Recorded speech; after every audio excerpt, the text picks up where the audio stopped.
from significant. This is Crack It in an Hour. Hello, everybody, and welcome to another episode of Crack It in an Hour, the show where it's one problem, 1 hour to crack once a week. I'm Simon. I'm Jesse.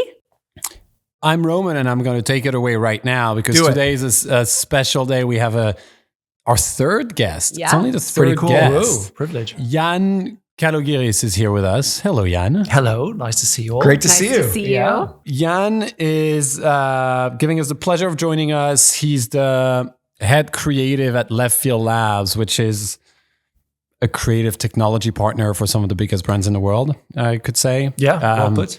He's a very smart human. He knows a thing or two about technology, its impact on society, and overall a great dude. So thank you for joining us. Thank you for having me. It's a pleasure. All right. We're going to try and make it easy on you. Okay. Well, we'll do. We're not going to try. talk about technology at all. Not at all. All right. There's always technology somewhere in your conversation, you guys. Okay, you got the clock. You got to start it. I got the clock. I got to start it. I'm the host. Let's start the clock. All right, let's go. It's on. So I'm back on the hot seat today. I think overall, I've always been bringing kind of like bigger societal subjects, like how do we save the world, you know? And I think Simon was always like, How do I make money? how do we make money? And Yeah. Jesse was like, how do we have more fun? Yeah, that sounds I'm about going right. to break that trend just a little bit today with something slightly more business related, which is, you know, obviously, especially in the US, business is culture. So there's a lot of like cultural adjacent conversations that we're going to have. But we're going to talk about retail. Physical retail, we all know, has been like rough in the last decade. Slow and steady decline, especially post-pandemic, even though there was a bit of a surge in the first couple of years when people were like, oh, actually we can, you know, live real life, but hasn't really come back. There's many reasons that we can go through.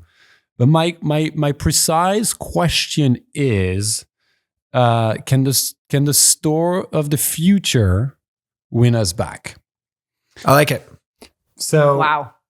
like Yann, we tend to start with a bit of a data dump. This one doesn't need that much because I think we all know it's a segment, a category that's been struggling a little bit. But e-commerce has been winning on convenience, on price, on personalization, obviously loses on emotion. Retail, so foot traffic is like down. There's like in-store in the US, in-store visits across retail categories outside discount and grocery stores are still like 10 to 30% below pre-pandemic levels. What? Domination of e-commerce, it hit like 1.1 trillion in 2023. It's, you know, that number may seem small, but it's like 21.3% of all of total retail sales online, which is, you know, growing slowly but steadily. And then you're seeing like flagship store closures everywhere, like, which I think is going to be a big part of the conversation. What's the role of retail? Why do we think people should, why is it beneficial even for humans to go outside and do some real life experiences? Yeah. I We're mean, there. There's been skepticism around physical expansion for businesses. Look, McKinsey in 2024 did a survey, and 57% of retail execs said they are uncertain about the future of the physical store return on investment. So that's a pretty big, scary thought. That's a bad one. for that category. And the experiential expectations are not met. Like consumers don't see the value in it. 75% of them are saying in-store experiences is technically a major reason to shop physically, but only 30% of the stores actually deliver. So the bottom line is, people actually want to shop in person, but they don't see the value in it anymore. They want to, the experience is not there. So before I keep going, I'm just going to ask for first reactions. Like, what comes through your head, Jesse, when we talk about this? Well, I love this. Is maybe the first time this has ever happened, but this was this was on my list of high on my list of topics. I mean, that's a testament to like Jesse approving of the topic. So I'll take that as a massive positive. Have I ever? I'll Yeah. take that as a massive positive. I'm happy. I mean, I think because it's what you said. It's actually, even though there is a lot of closure of stores, of especially like traditional shopping malls, retail stores, department stores in particular, I find really fascinating the evolution of what was once like the prime of shopping. Now it's like the worst part of shopping. Yeah. But I think what you said is the most interesting part, which is that actually people are a bit fatigued by the online shopping experience, but the in-store experience is actually it's not better. So people just don't know what to do. And I think that's why we see sort of we're just like stuck in the cycle of ordering from Amazon, honestly. Yeah. So I love it. You go next. Well, I would. This brings me back to because I used to do a lot of retail in the UK, and I would say it's not a new problem. Yeah. Retail has been declining for a while, and online has done such a good job at dealing with convenience that anything that is inconvenient got weeded out. Yeah. Anything that is mildly entertaining got weeded out. Right. And so you're left with those retail stores that you can't really do without going in store. So Trying Clothes, for example, there was a lot of fantastic .com stories, Rent the Runway, Stitch Fix, all these brands, a lot of fanfare, struggle to become big dominant brands. Yep. However, in those 30%, there are some outliers who do an outstanding job at retaining, visitors. And like there are some slightly dry outliers, like Costco's. I was going to say Costco does really well, right? They survive whatever happens. Yeah. And like we're working with clients who are trying to negotiate footprint there. Yeah. And they see it as a high value space to be in because the footfall is so high, so dedicated, and people are willing to pay a subscription to car park, queue, and then show their ticket with their subscription on their way out. There's a lot of like friction points. Yeah. And yet it succeeds. So yes, I think there is a problem there, but I think the answer is also out there, and it's been undercapitalized by a lot of retail groups.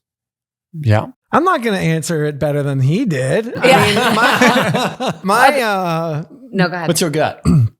my gut is like, and I'm gonna take your great idea and then add a little bit on top to it, which is like either it's got to be like Costco bare bones, so incredibly such a great practical value offering, or it's got to be something kind of like entertaining or fun or something like that. Yeah. That's just an assumption. Like I don't know enough about this world, but like that to me, generally speaking, when I go out for a shopping experience now, it's one of those two that I'm usually looking for. You know what I mean? Like there's we live in LA. There's a few. What two things? Sorry. Like either like, oh, I'm going to go to Costco. I'm going to get the best deal of my lifetime. And I know it's done the legwork for me. I know I'm going to get a great deal. Or there's like a few shops and a few like, even like malls and stuff in this city in LA where I'm like, this is just a fun place to go. Right. Yeah. You know what I mean? Yeah. And I'm like, those are kind of the two driving principles. But the fact of the matter is most retail experiences, to your point, are kind of in the middle. Yeah. You know what I mean? They're not as convenient or as practically appealing, nor as entertaining. Like, have you guys, no offense to, I was in a big box electronics store. Let's leave it at that. And the retail experience of being in there, I was like, they look like they're like, this is like, they look like they're going to go out of business in 5 minutes. Like it is like bare bones. Yeah. There's no joy to it.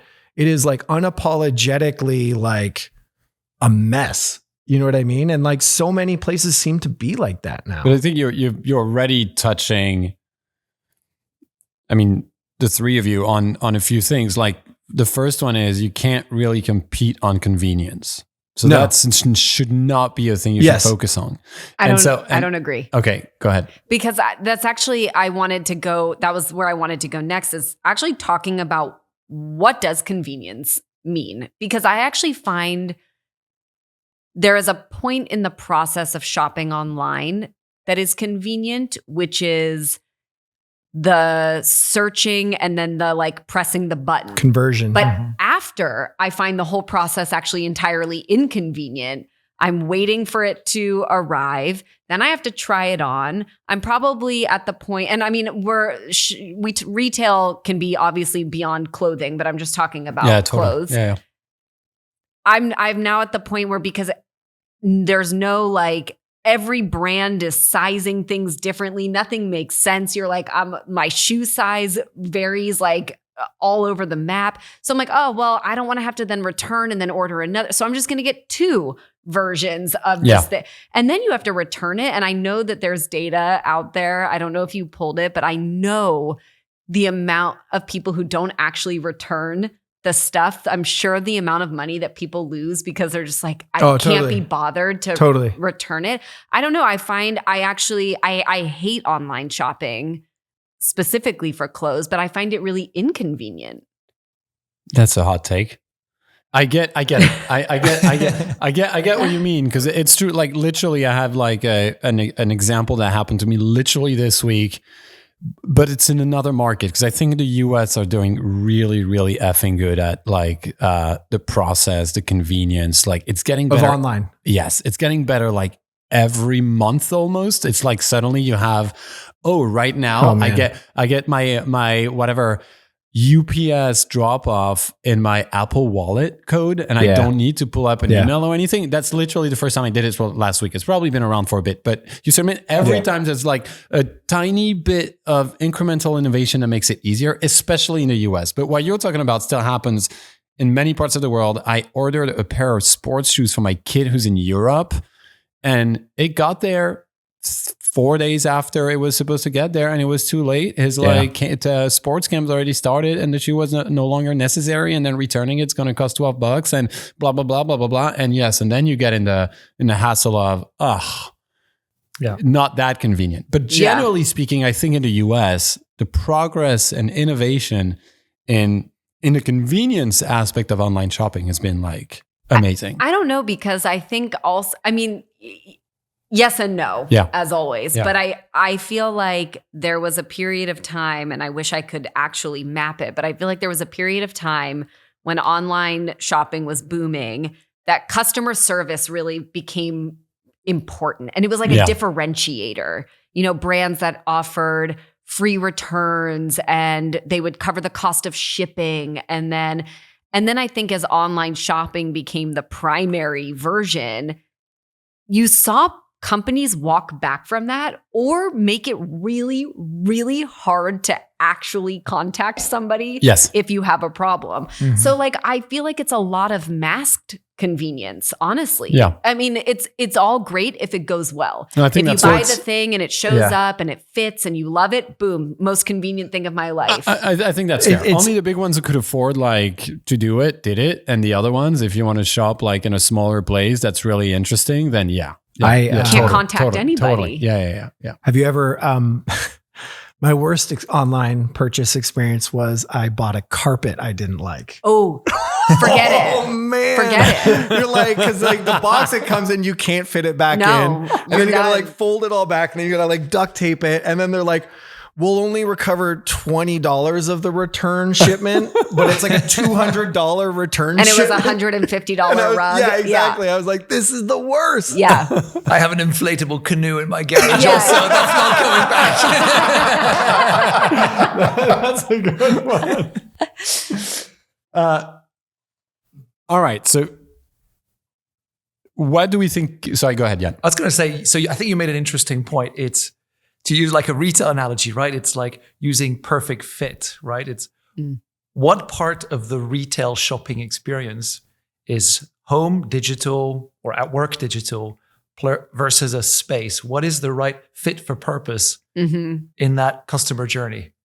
And I think some brands have experimented, but there's a tension point, right? Between their operations, what they've done in the past, all the real estate that they own. And that's in conflict with just looking at it with a clean slate and going, this is the customer CX end to end.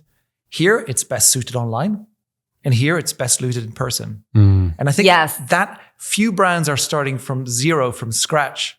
And I just heard an interesting comment. Like in 2008, Amazon had overtaken Sears, and America was in shock.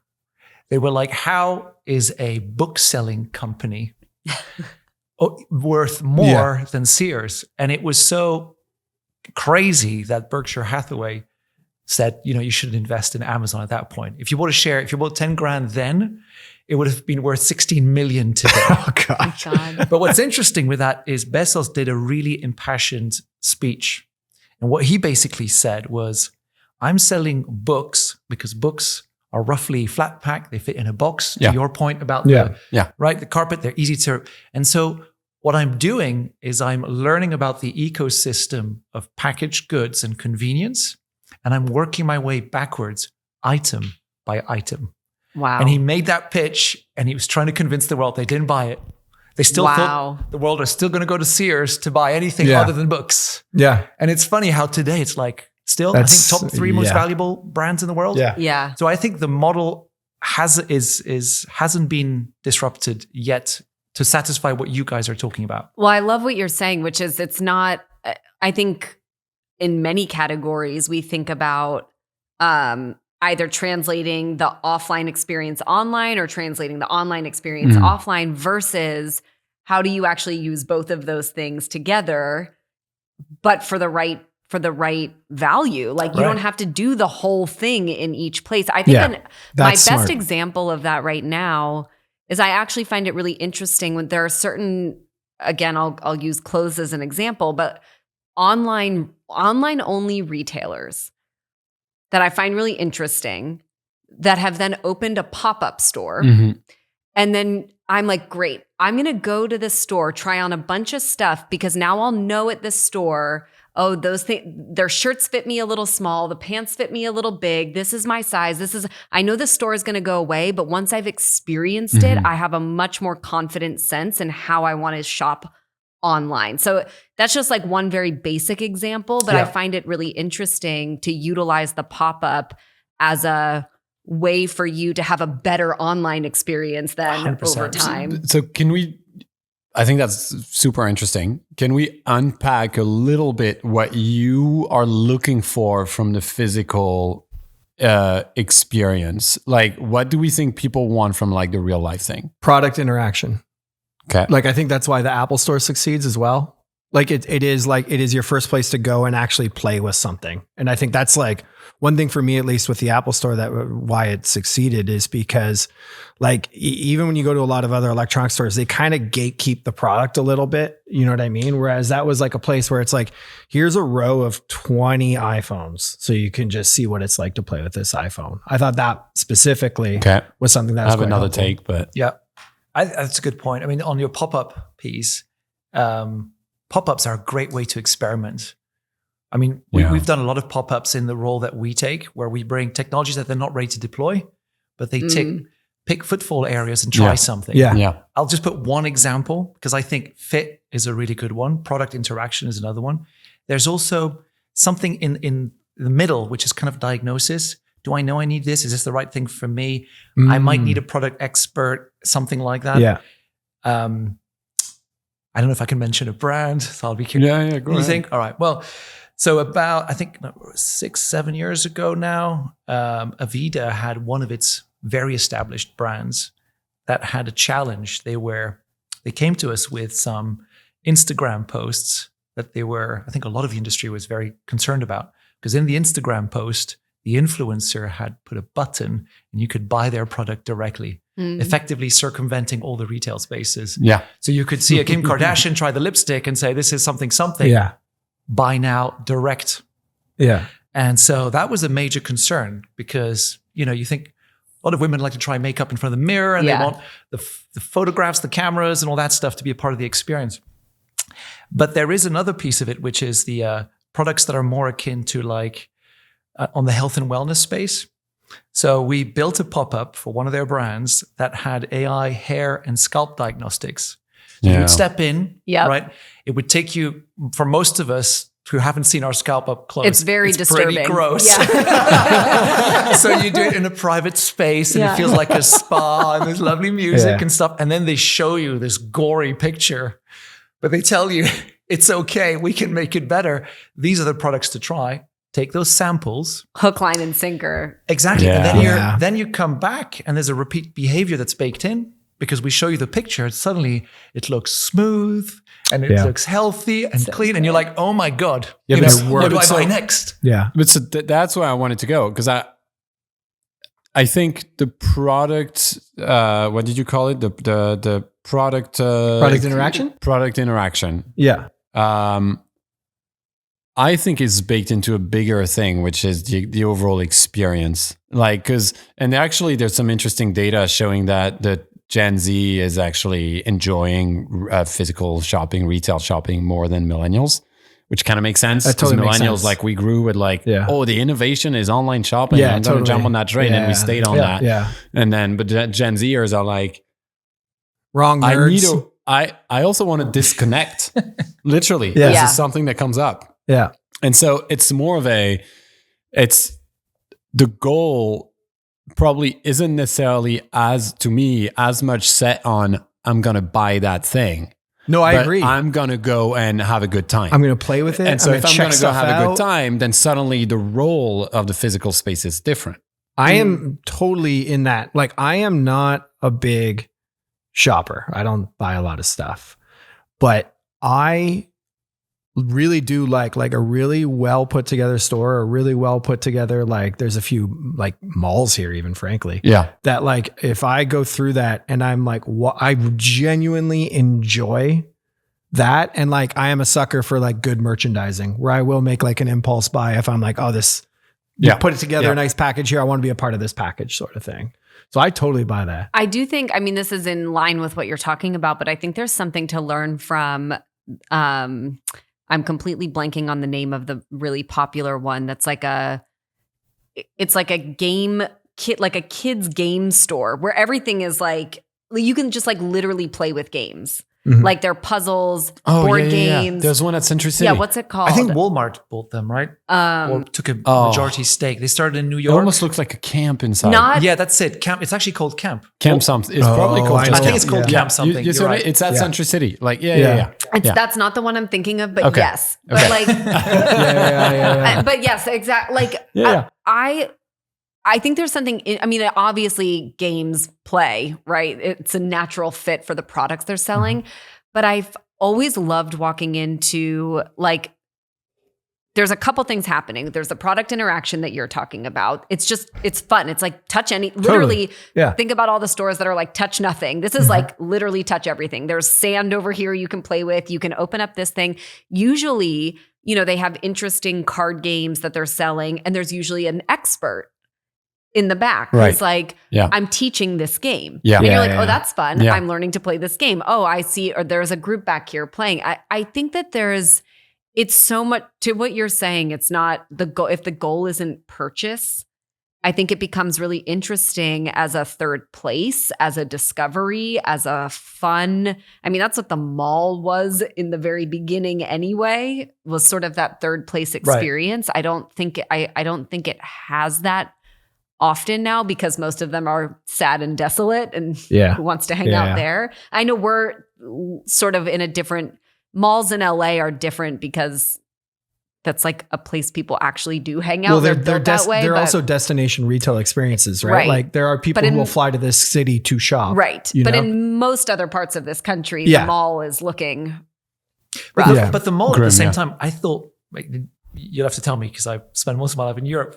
But I thought the mall was here to solve a problem, right? It was that people had moved to the suburbs.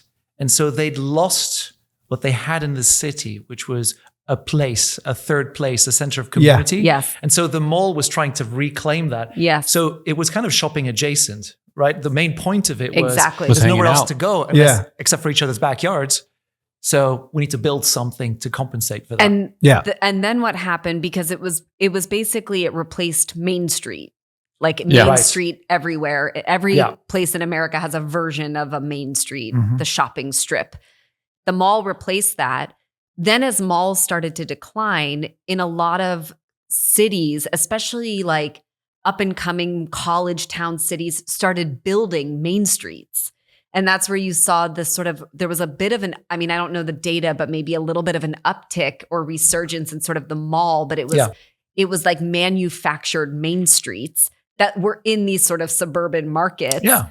Or smaller towns. And then I don't know that's, I don't know if those are thriving or growing. I don't know. You know, in LA, I feel like a lot of the malls have a kind of Main Street vibe. Totally. Right? Totally. Yeah. There's like a food court that's designed like a plaza, and you've got a fountain, you've got activities in the middle. With exactly. Yeah, that's true. So they're trying to recapture that balance, right? There's playgrounds, totally. You brought up a point earlier that I want to go back to a bit and ask you about, which is like, you said something that's kind of stuck with me, which is like, if a lot of companies don't start from scratch, a lot of companies sort of like, okay, how do we jam what we need out of this into it? But if you were to start from scratch and think about what is the role of an actual like physical retail space, that's a really interesting way to start solving the problem, right? Yeah. Because I mean, every company has sort of a different way of converting you to a buyer, right? And so like it's like, okay, we just need the retail space to be a place for interaction and understanding and education. Mm-hmm. But we imagine that, you know what, you're probably going to walk away and you're going to buy it online. Yeah. And then other people, like when you start thinking about like, no, the retail space isn't in and of itself the only place for conversion, but a part of a conversion ecosystem. I don't know. I get excited about the possibilities of retail space when you think about it that way. Well, if you think like, so there are some verticals or some industries that had a fresh, clean slate. And so if you think of like Tesla, right? They somehow managed to convince that, you know, they didn't need a dealership network, even though it was kind of baked into law. Yeah. And so they built retail spaces, even though you bought a Tesla online, the configurator was online. And, you know, you could ask, why did they do that? Yeah. Right? But I think part of the argument is there is still a visceral need 100% for product contact, people contact. And then there's, you know, the enjoyment of buying something new for $70,000, but you click on it on your phone.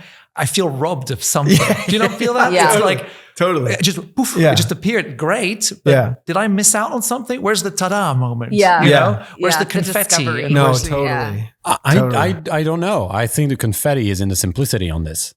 I think that let's separate the man from the company for a second. Yeah. That I always do. The Tesla buying experience is like the most mind-blowing buying experience I've ever had. Well, because cars are so painful too to buy. The cars in the US are like a nightmare. Yeah. Historically, like you need to book a full day. It sucks. And if you've made your decision, if you haven't, you need like 3 days. Yeah.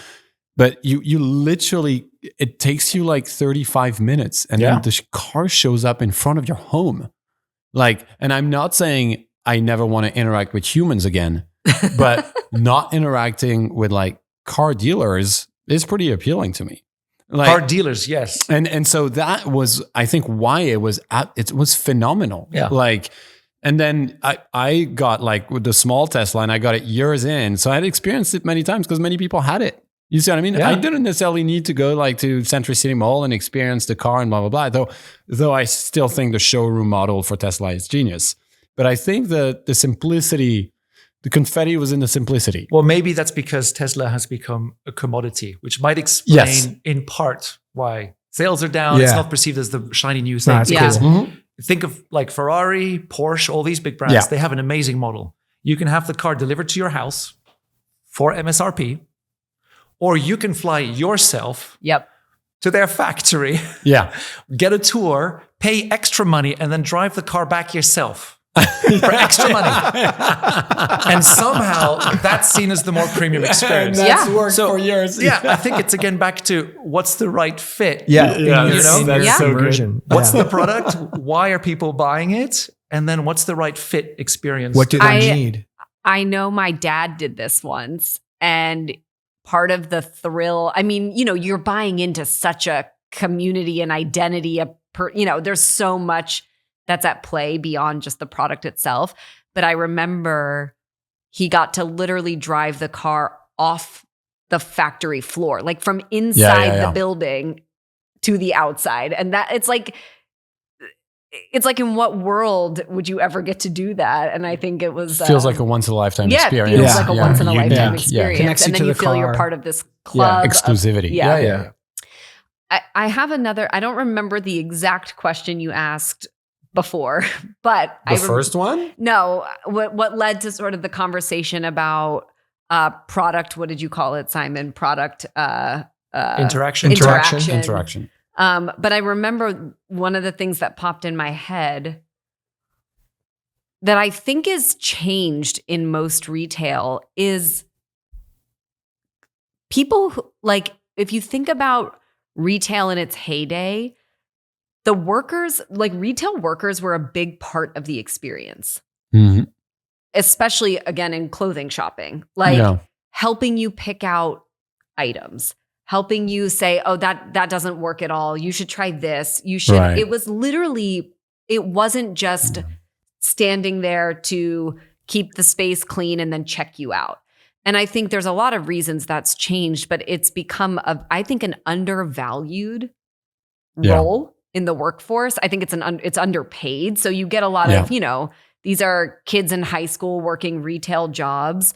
It used to be, I mean, I remember my grandmother worked for Eileen Fisher as a, and like that was she loved clothes and she loved helping people feel beautiful and finding the clothes that she thought looked good at them. And I just find it interesting because I think for me, I would love that experience.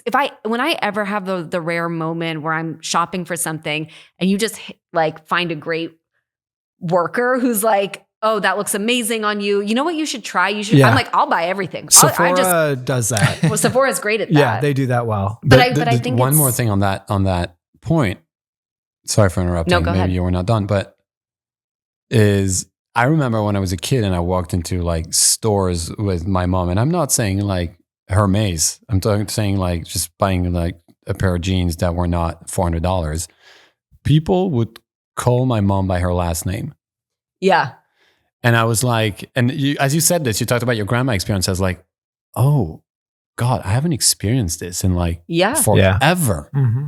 And it was kind of special. It was a hook. And she was not like, oh, I'm the top 1% of buyers. But she would show up a few times a year and they would remember her last name. And that was obviously part of their training. But I mean, like, it's like when you go to a bar and people are like, good to see you again. And here's a beer on me. It's the same thing. Yeah, totally. I find it interesting when you treat jobs like they're a skill rather than just a function. And it's service industry in general is a good one. I know, like, when my pet peeve about like hotels. What's that? Yeah, you show up at a hotel and their first question is, have you stayed with us before?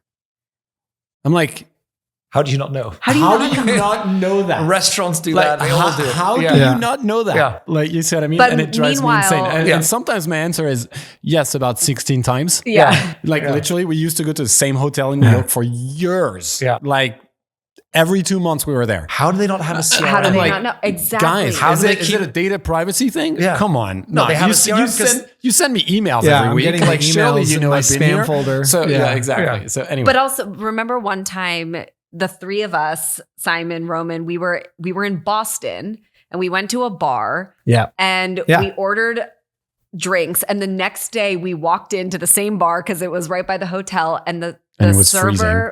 And it was very cold. So we were not going far and we were not built for the cold except for Simon.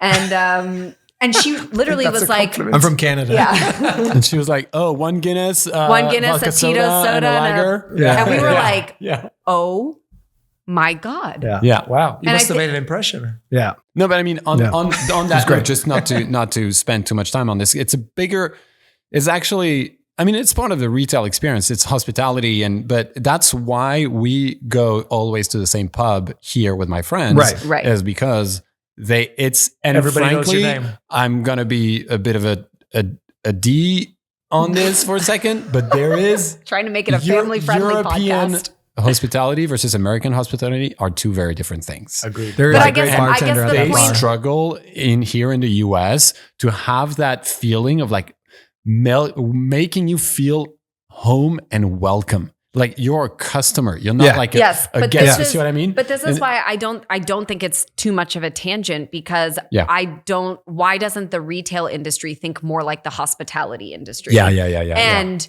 do it better than hospitality is doing it. Because I think part of the original like heyday of retail, it did operate more like hospitality. And I think that whether it's clothes, anything, what would it look like if you started behaving more, if you brought more of a and even in the stuff we were talking about earlier, it doesn't have to be the end-to-end experience in store, but what is the hospitality experience in store that again might still aid an online experience as well. But I think for me, that would be such a value across many there's ways sectors of retail. There's like one rule about this pod is we're allowed to play God. So, but like you were speaking about CRM too. Like you could see very quickly, like I can imagine a model that the second you walked in, the closest the retail representative, salesperson, whatever you want to call them, had a pretty good read of so-and-so just walked in. Last time they were here, they bought this, and this. Have a relationship with them based on that. So let's talk, let's open that chapter of technology for a second in retail, because technology is everywhere around us, but for some reason, nowhere in that physical experience of retail. And what you're saying is touching on this, and, right? and it's like this isn't like science fiction. This probably exactly. There's so much, like if you wanted to reinvent, if we can play God and you're not talking about budgets and you wanted to reinvent the retail experience, I don't know. There's got to be a billion things you could do. Someone who kind of played God for real was Walt Disney. Yes. And when he redefined what a destination was, true. So good. He also redefined retail. Yeah. He has a main street, right? He doesn't call them employees. He calls them cast members. Yeah. They have a specific role. They have lines of dialogue. And they also have like a service-orientated mindset and training. Yeah. So it exists. We know it. We know how to use it. It's just for some reason, some brands stubbornly, I think, struggle to adapt to the model. Yeah. The model is there. We know it, right? Yeah, it's true. I was curious. Can I ask a question? Yeah, please. Sorry. So I have one question. So you we're beginning to see a trend for, it's been spoken about, right? Personalization, micro-personalization. And then people, I think, I don't want to qualify it yet, but I'm seeing brands beginning to put what people expect on digital. It knows my name, it knows my past shopping, into the physical space. Sometimes it's a person, sometimes it's my name on a screen, sometimes. How do you feel about the type of personalization we've come to expect in the digital world once you log in, existing also in a physical space? And that's a good question. Is it value that's a good add? question. Is it just because we can do it, we should do it, we shouldn't do it? It's like that thing, like this is, you bring up a good point, because as I said, I was like, this would be great. And then you're like, you sure about that? I'm like, I'm not so sure anymore. There's value. I'll say this, there's value in having that information to a retail experience, an in-person retail experience. Now, if someone showed up right to me and was like, hey, do you want those 501 jeans that you got last time in the same black you got I'd be like, slow down. Do you know what I mean? Like there's like, it's like, okay, information to define that experience, I think helpful. I don't know if I know exactly the plate I want it served on yet. Right.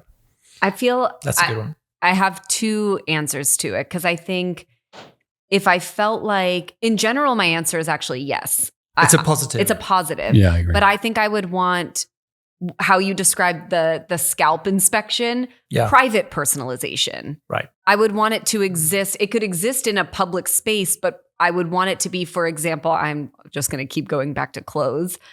I walked around, I pulled a couple items. I go into they're like, would you like me to take this back to the dressing room? Then by the time you get back there, there's the 4 items you picked plus 4 others. They're like, hey, based on what you chose, we thought you might like these other 4 things. So we added. I'm like, we think you might like. You're literally bringing like digital language to. I love it. Yeah, that's what I mean. And that makes a lot of sense. And I'm like, exactly. Cool. I would like that. Do I want that publicized for everybody else in the store to see? No. So generally, yes. But then I was also thinking about Oh my God, I completely forgot what I was going to say. But what It'll you come- think of that, I think something Yeah. that's brilliant is that in the same way that Bezos, looked at the complete delivery chain using books. Yeah. I think physical retail stores could look at digital and look at the journey and say, okay, where do I map this out? Where in my physical journey? Value add, not how do you execute it also, because privacy, because, Yeah. plus up or creepy. Yes. There's a massive unexplored opportunity, I think, just to map it as a model. Yes. And you reminded me what I was going to say, which is if it feels like a plus up and an ad, like the reason I know you were laughing, but like we thought you might like this language, it doesn't feel like I'm being forced to do anything. Your example, Simon, is interesting because I wouldn't like that either. Yeah, it feels like they're trying to use information about me to like hustle me Convert. through and Yeah. to convert. Yeah. I know that the you might like this is going to get me to spend twice as much, but I don't feel like I'm being, if it feels like they're there to allow you to help you discover versus help you buy more, Right. which obviously leads to buy more, then I think that's a critical component to it. But I'm pro. Yeah, me too.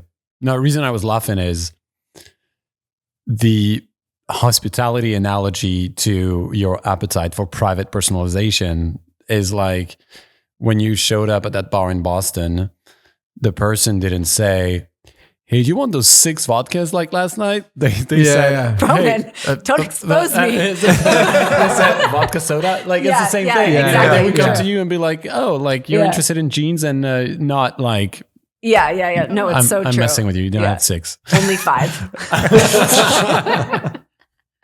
Yeah, that's interesting. Okay, so we're not going down the technology route. I was very excited about it. No, we definitely can. can. Wait, we why definitely not? can. I thought we were starting there. Yeah, that was the Okay, beginnings go. of it. Yeah. I'm so excited about this. I'm like, Well, you got something. You say it. Yeah, What do you got? say What it. do you guys- I have literally nothing, but I'm seeing how much like whatever, everything we're doing every day, it literally is Yeah. changing every single week. Yeah. We're using new things in our lives. And that space has seen nothing technologically except for the checkout in decades. What do you think of like the Amazon? What are they called? The Amazon Go. The where were you like The, walk human, in, the you walk out. humanless and where there's Yeah. no humans and no checkout and Yeah. nothing. Yeah. Interesting anecdote about that, by the way. Yes. Is that for many months, maybe even years, don't quote me. I hope it's not going on the internet. It didn't work. So Oh. they kind of had a sort of a grace that this was an experiment. They had people on cameras studying the cameras and trying to figure out what they had in their till.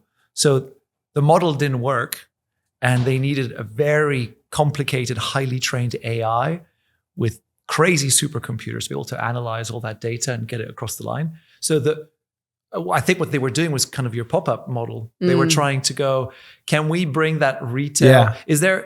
Should we disrupt the physical space? And is there an avenue? I think it was mostly for like highly dense urban areas where it was actually quicker to go down the apartment block and go in and back out to get your 7 items or whatever, than have it posted.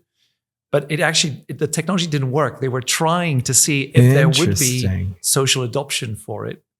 And would people try and hack it? What would they try and do? Which is quite interesting. But what about now? Is it? I mean, mostly I see them in the airport. If which you I go always to find Amazon here, interesting. Amazon Fresh, Yeah. they've got a version of it. I don't know if you've tried it, where they have these I haven't. smart, I don't know how you say it in American. In English, Carts? you call them caddies. Yeah. The carts. Smart cart. Carts. And the carts have a like typical over tech, but they have like an LED screen with a scanner, with a thing, with Yeah. a sensor, and you beep your items Oh, you as you got to put them scan your in thing. there. Yeah. So- And then you Okay. can just go straight to the doesn't You got cart. to scan your thing. They And have- it's a mix. It's a halfway house. Yeah, that's interesting. They have that at LAFC. They have that too, where there's like one place where that just sells like drinks and chips and stuff. And Yeah. basically you put it on a thing and it goes like a Sprite and a thing is, way too much money. But the funny thing I always found about it was I was like, this isn't helping. Yeah. Like I could just go beep, Yeah. beep, and it would be the exact same speed. Yeah. But instead it's like it needs 30 seconds to figure out. But what that's, I think- that's all the checkout, right? Like Yeah. I think something that we touched on, didn't go really deep on it, and we could or couldn't, whatever. But it's the experience itself of retail. That- it's see, like yeah. like the experience. Like we talked about I think it's called camp, or you had another, like that thing. Yeah. People were literally waiting in line last time I was at Century City with their kids. Yeah. There was a kid activity. Yeah. I was like, this is actually literally a kid activity, not a shopping experience. I think, to be fair, also they were leaving their kids there so they could have a cheeky dinner. Oh, That's that's also- clever. Well, which was smart. Well, okay. But For- anyway, that even better. That is like actual like IKEA's this been is doing that forever. massive kudos to them. Yeah. Like they're adding value in people's lives Agreed. as a shopping, quote unquote, shopping experience. Yeah. And it's an experience. It's like, Am I misremembering like William and Sonoma used to host cooking classes, I think, inside some of the bigger William Sonoma stores. That sounds. But I have to wonder, did it stop because it didn't work? Because to me, it's funny because I sit here and say, oh, like that's really cool. But would I actually go to Williams and Sonoma personally and take a cooking class? I probably wouldn't. Right. The maths are quite difficult, if I remember. It's like for everything experiential, the footprint is so big. That's the thing. You could have stock on there. Yeah. So that calculation is tough for a retailer because you're like, I'm taking all this footprint. I've got to capitalize the footprint monthly to compensate for the loss that I'm making. But that is the big question: is retail should it be a marketing line item? In which case, you think about it completely differently. Yeah. That's an experience. Like Century City Mall has massive foot traffic, like massive, with like an audience that's very precise, like affluent people, West LA, close to Beverly Hills. Like, you see what I mean? Like you're very clear on your audience. Yeah. So you could design an experience for that audience, build it as a marketing expense, and have a real brand interaction. I bet some people do.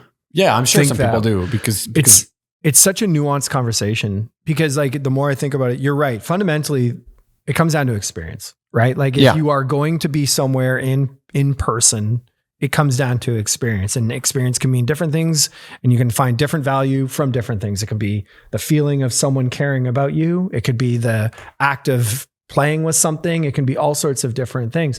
But I think like as a starting point, you need to figure out like, what is the experience that you're going to be trying to foster? And then to your point, meets the cold, hard reality of every square foot needs to be leveraged for profit. Yeah.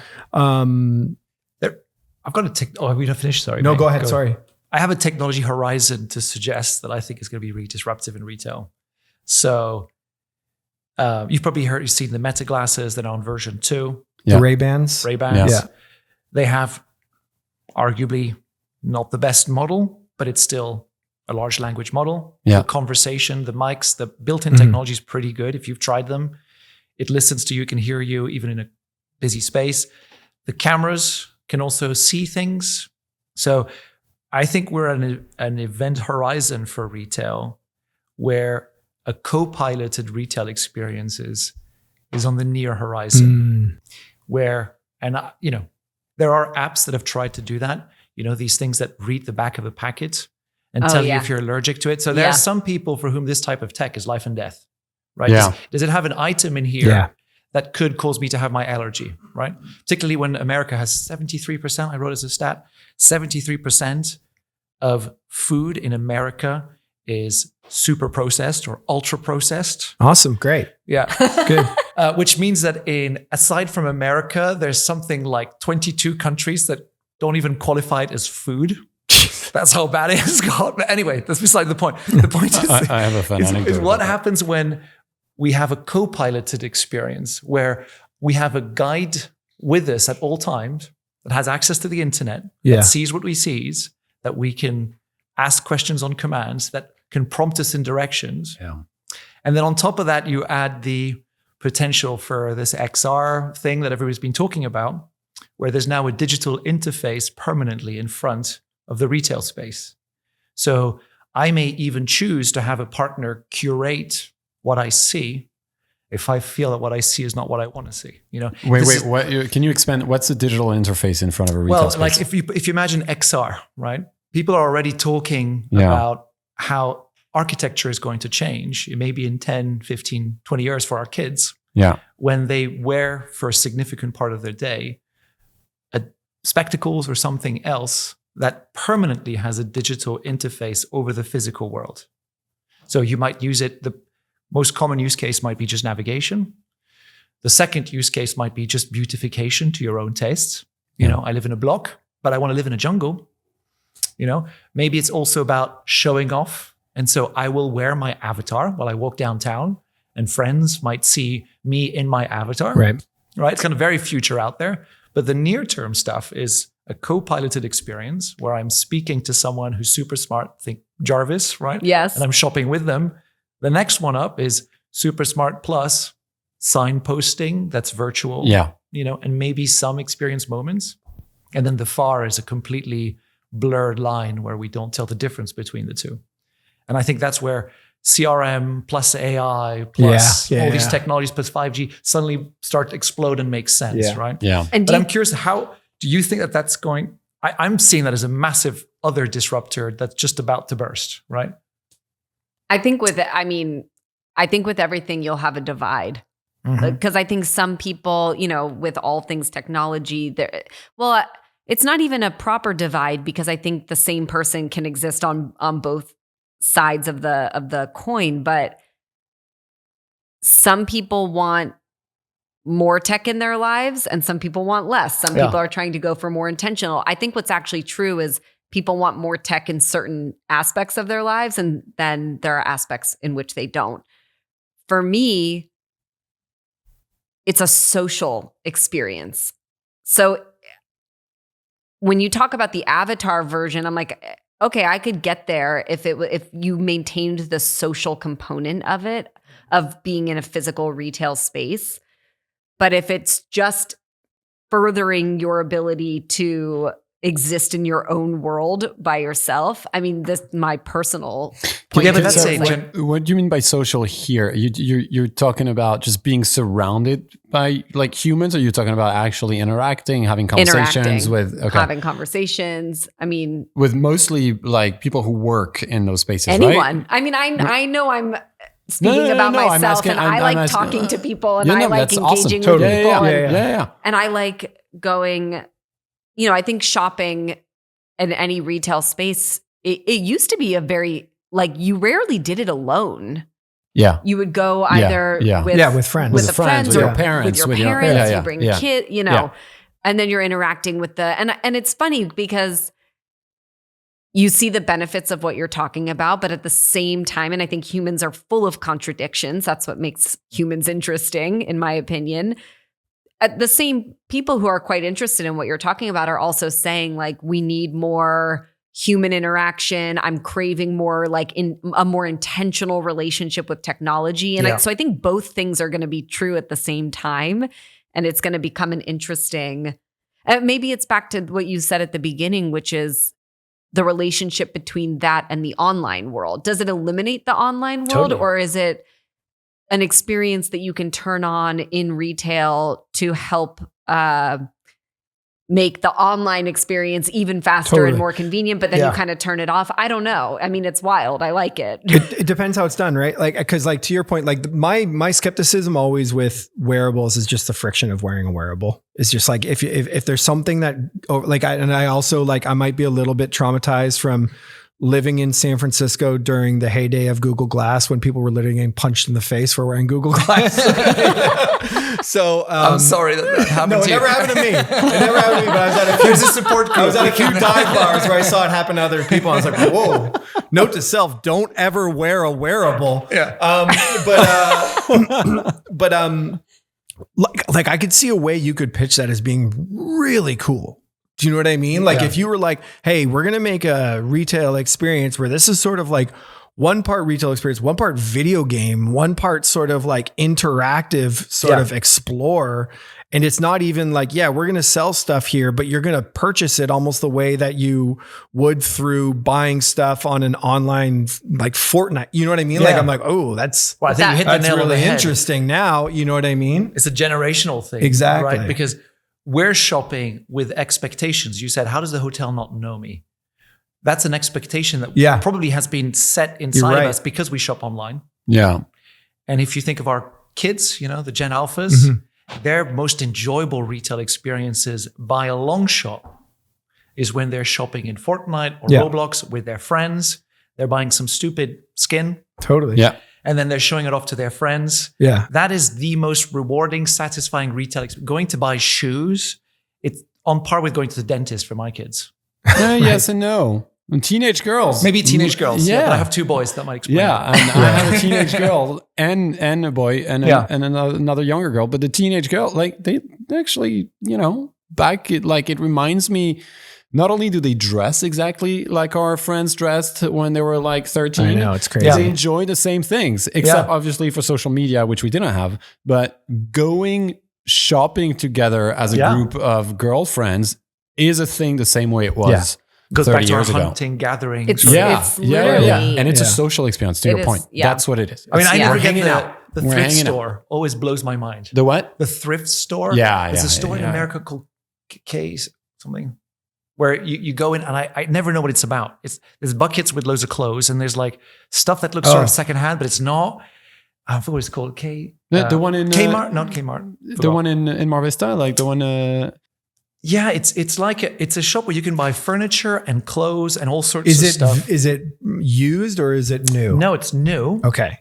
But Okay, it's got not a that kind one. of thrift Yeah. vibe. Yeah. And it gets hogged and people just go through the bucket. Totally. Because you want and the look deal. like, Rummaging. ooh, I've Yeah. got this Look, I found something. pair of socks and they've got Yeah. a Hello Kitty on them. Yeah. Well, that was it's actually, I mean, yes, that sounds great. It's a hunt. Well, and that's actually a really big, I mean, we see a huge resurgence of that in general, which mostly has been in thrifting. And, lots of people attribute it to sustainability and people's, wanting, and that is a big component of it. But actually, one of the drivers of behavior is the desire to find something that other people didn't find. That's why we also like to have the specialty stores and be like, oh, this came from here, this, or I found this thing. So actually bringing that rummaging discovery behavior, which has mostly existed in secondhand shops, into not secondhand is actually a really brilliant move. Yeah. And I think it creates, it's not necessarily gamifying it, but it's tapping into like a base human desire to feel, because especially so many things now feel like actually part of the problem with retail, I think, is the product itself, because everything just looks the same now. Yeah. So it's not that interesting to go from one store to another, because I'm like, what am I even looking at? But if you feel like you're sort of in this experience of finding one of one, I think it's a really interesting approach to both product and retail experience that could make things really interesting for people. I think that's an important point. Like when you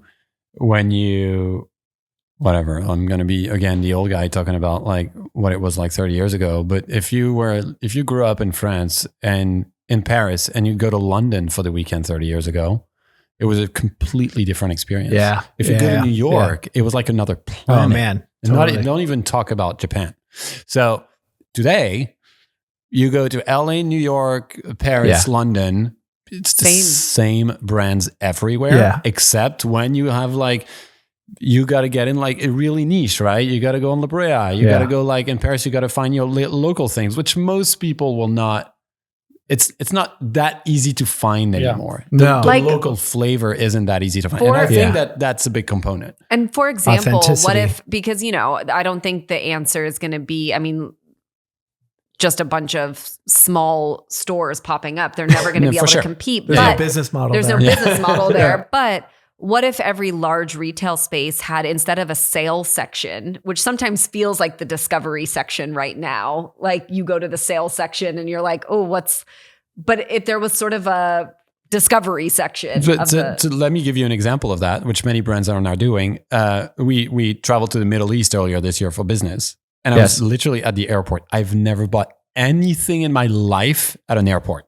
Like I'm like, this is not meant for shopping. and there's literally Nike, it might have been Adi, but both of them did it. They had just a special edition line for that city that you could only find there. I thought you were going to say special line for like airport I was check-in gonna and say security.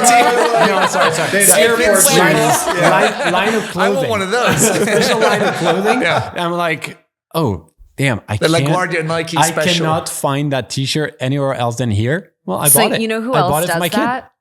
I think it's Le Labo does a city. There are certain cities where they make a city specific perfume. So, and you can't get it. So when I travel, we always check out a Le Labo store and see, do you have a city specific? I think that's a really good one. To that point, the irony of when we were in the Middle East, I went into a Sephora that, Sephora's everywhere.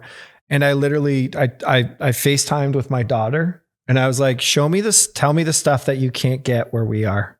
And she was like, that I can't. And I was like, great. Yeah. Because it was that, right? Yeah, it was the excitement of like, okay. And I think even in a chain, people were looking for the differences of like what was exciting about that place you were visiting. I think that's what was exciting about retail originally. It was that element of discovery and difference from place to place. Well, the internet doesn't help too, right? Because like literally you're like, that's cool. Bye. Yeah, you know exactly. what I mean? Like you don't need to search it that hard. Yeah. You guys are looking at me because we're approaching. I know. I have my internal clock. Really strong. It's a good internal clock because we're 40 seconds away. So I guess I'm going to wrap us up. Look, it was a really, really fun conversation. Super fun. There were a couple places we didn't go that was interesting, but it was overall super fun. Look, I think we talked. There's like 3 big themes that came up. I loved what you said about the perfect fit and the combination of online, offline, Yann. I think that makes a lot of sense. Like that's the first question you should ask yourself as a marketer, retailer, or whatever you are. Talked about product interaction being important, Simon, and obviously we talked about experience. I think these are 3 big themes that you would need to like double click into to figure out what your retail strategy is. The role of retail obviously was a big one. Mm-hmm. Is it a third place? Mm-hmm. Yeah. Is it more producty? You got to figure that one out. The conversation around thinking more like the hospitality industry, I think was really good, but we didn't really like nail the details. Jesse's into personalization, but private, which I love. And then towards the end, we talked about like, if you want to drive people in, like just have some exclusive products that they're not going to find anywhere else. So I think there were like some big themes, a couple executions. We didn't go that tactical this time. So I'm going to ask the question, Jesse, did we crack it? No, I don't think we cracked it. I'm trying really hard not to say yes every time. So Jesse's an eternal optimist, so you do again. Yeah, so. I'm excited. which I love. I'm always excited. Yeah. But no, I think part of why we didn't is because the motivations I think are so different to different generations, different groups of people. Like it's almost hard to crack universally, I think, because but I think we've had really interesting conversation about the components to bring back, but also looking to the future of what to do differently. So I think that was, I loved the conversation. I agree. We didn't crack it. I'm also skeptical, like, cause there's 2 ways of thinking about this. One is like, could you crack here's a new playbook for modern in-store retail. Yeah. And then also, but like even that is probably only like 50% applicable to any specific retailer. And so like, this was one of those ones that I'm like, we didn't crack it, but I'd be like very excited to keep thinking like this one I think is going to hang around in my head. When you say 50%, you mean like it's a case by case basis? Yeah, like if you have like Barnes and Noble, what they need is different. You know what I mean? Totally. So it's like everything is a completely different consideration. I love Barnes so and we Noble. didn't, but it was great. Yann, what do you think? I don't know. I think we may have cracked it, but it's a diamond in the rough. Because there's one word that I'm so glad we got to say today because I really love that word. Rummage. Such a good word. And the thing that's interesting with rummage, it just reminds us that you have to look at the intrinsic, undeniable human behavior because that's never going to change. I think we're going to stay human. Yeah, yes. I agree. Rummaging is one of those things, yes. right? You can be the coolest hipster brand in the world. You can put a rummage pot and I can guarantee you people will go in there and rummage. So I think maybe the answer is something like that. It's find a way to satisfy the inherent human needs. Maybe we look to digital because if you ask people, we know they lie. They tell you one thing, but Yeah, they totally. do Amen. something else online. So maybe you look to online to find the answer, and then use emerging tech if it's valuable, if it's the right thing, but only fundamentally if it makes business sense and if it feeds back into solving an inherently human need, like rummaging. Yeah. I Love changed it. my answer. Yeah, I love it. I have nothing else to add. I think that was the perfect Well, you got to wrap-up. answer, did we crack it or not? Well, now that Yann said it, I think it's a diamond in the rough. Needs a bit of polishing. Rummaging- Well, you need to rummage for the diamond. Yeah, exactly. Rummaging Through the would be rough. great. Yeah. Can I talk about your pod? Yeah. Thank you. Okay, you should check out For Breakfast. It's Yann's newsletter and podcast. It's really cool. Thank All you. right. Thank you for joining us. Thank Absolute you. pleasure. Thank Lovely you so chat. much. Thank you for listening. Thank you for watching. And we'll see you next time on another episode of Crack It an Hour. Goodbye. Bye. Bye. Thank you for listening to another episode of Crack It in an Hour. If you like the show, please don't forget to rate, review, and subscribe wherever you listen. If you have questions, thoughts, or feedback, shoot us an email at hello@crackitpodcast.com or on Instagram @crackitpodcast. Music done by Michael Anastasi, cover art shot by Mick Mint, and all things audio and video taken care of by Nathan Nash. See you next time.